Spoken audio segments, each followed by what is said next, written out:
So good morning. It's my pleasure to have the chance to speak to Ryuko Kubota, who is one of our plenary speakers at the JALT 2024 conference. Welcome, Ryuko. It's good to see you. Good to see you too. Great.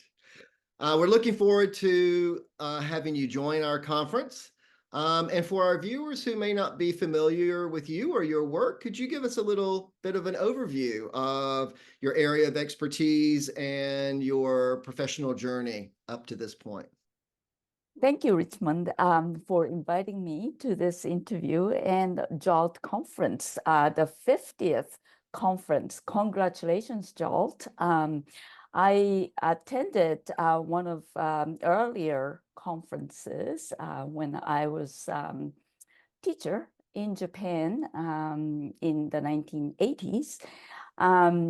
After teaching in Japanese public school, English as a foreign language, I came to North America, and currently I'm in Canada teaching at the University of British Columbia in the Faculty of Education. But I have been teaching as an EFL teacher, and also I was a teacher of Japanese as a foreign language in the United States for about 20 years. So I have been a teacher for a long time, but currently I'm teaching mostly graduate students, applied linguistics, and so forth. And my expertise is in the field of critical applied linguistics. And currently, I'm interested in anti-racist education, in second language education, and also decolonization and intersectional justice in language education. So those are my main area of interest currently. Excellent. Sounds very interesting. And thank you for joining our conference. I think you'll be able to bring quite a bit to the conference based on your experience and your research. Our conference theme, which you're very aware of, is Moving JALT into the Future: Opportunity, Diversity, and Excellence. What are your thoughts about our conference theme, and how do your experiences and maybe your research relate to that theme? Yes, your conference theme is really impressive. I was looking at the website and all the sub-themes. It's really an impressive conference, very comprehensive and very important topics included. And my area of expertise is fits very well to the theme of diversity, equity, inclusion, and belonging, which is very important for any organization. And sometimes I get some questions from students or colleagues. How should we move ahead issues of diversity, equity, inclusion, and social justice? Should there be a specific strand or specific group to look at that issue? And I say, well, that's useful, but it's more important to weave these themes throughout all the activities in the association. So regardless of your topic of interest, you might be interested in pedagogy, material development, or second language acquisition.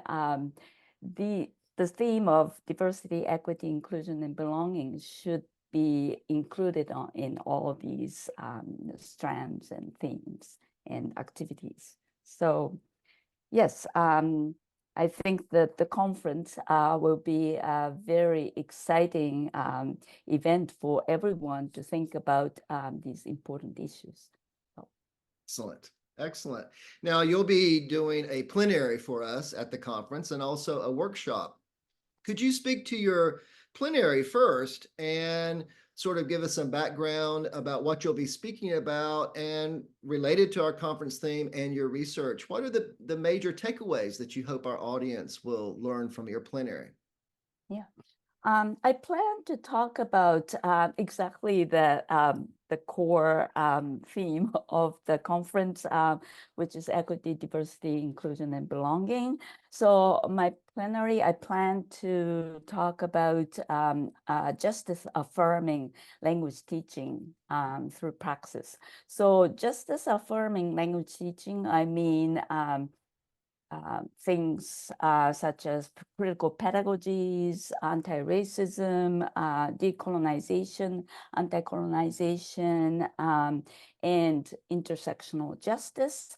And these themes is not just about talking about theories and different ways of thinking, but also these themes need to be put into practice. So the second part of my the title is through Praxis. So Praxis is critical reflection and action for transformation, and it's a cycle of activities. So you first look at your action and thinking in critical way, and then you put that into another action, and then you reflect and then put it into action. So it's a cycle of things. We call it praxis. So I would like to invite my audience to think about how we can put those critical ideas into praxis. So that's my plenary talk. I'm sure many of our attendees are very concerned about those issues, and we'll be very interested to hear your recommendations about how to put that into practice. You'll be doing a workshop also Yes. during the conference. Can you tell us a little bit about that? Yes. I am trying to put my critical thinking into critical pedagogies into practice, and I have been doing that in the last several years by creating some multimodal materials. So I'm going to talk about embracing diversity of English and English users by using documentary film. So I created a documentary film called World Englishes, Voices in Canada with my colleagues and graduate students. And it's about 47-minute documentary film. It's already on YouTube. So if any of you are interested, please contact me and I can send you the link. But anyway, so I plan to talk about the production of this film and talk about some of the clips from the video to show how maybe you can use that for your classroom teaching and so forth. That sounds excellent. I would actually be very interested in seeing that and also sharing it with my graduate students. I might ask you for that link a little bit later, and we may put it in, add it into this video so that everyone can take a look at it. Another important aspect of our conference, the first part is moving JALT into the future. And we are very interested in supporting more novice teachers, emerging academics, those of our members who are new to the profession or just getting started in the profession. So what advice would you give to our newer JALT members or the new members to our professional community here in Japan, but also to those of us who have more experience?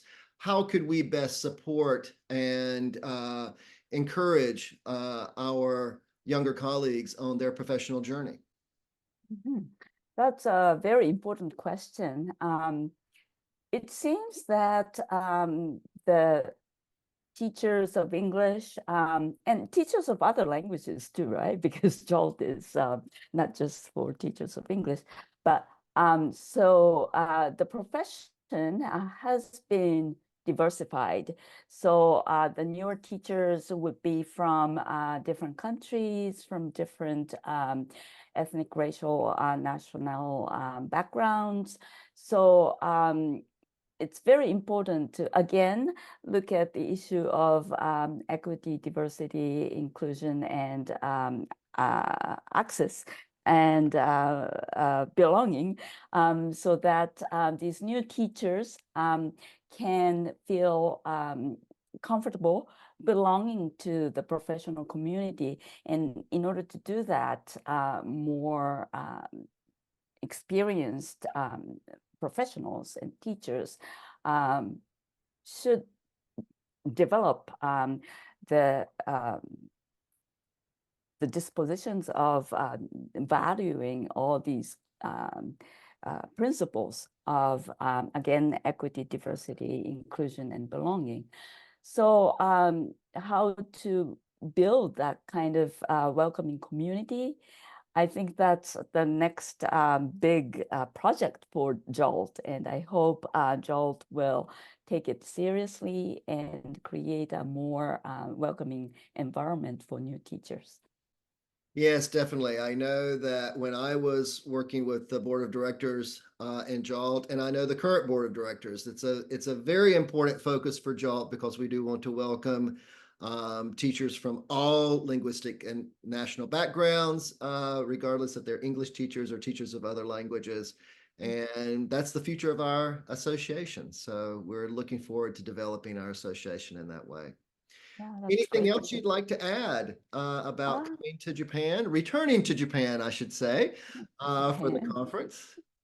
I'm very much looking forward to seeing new teachers, new members, and old friends. I might see some friends whom I hadn't seen for a long time, so I'm very much looking forward to it. I share that. I'm looking forward to seeing old friends and meeting new friends as well. So, Ryuko, it's been a pleasure to chat with you this morning. The points that you've raised and discussed here, I think, will be very interesting to the participants who will be joining our conference.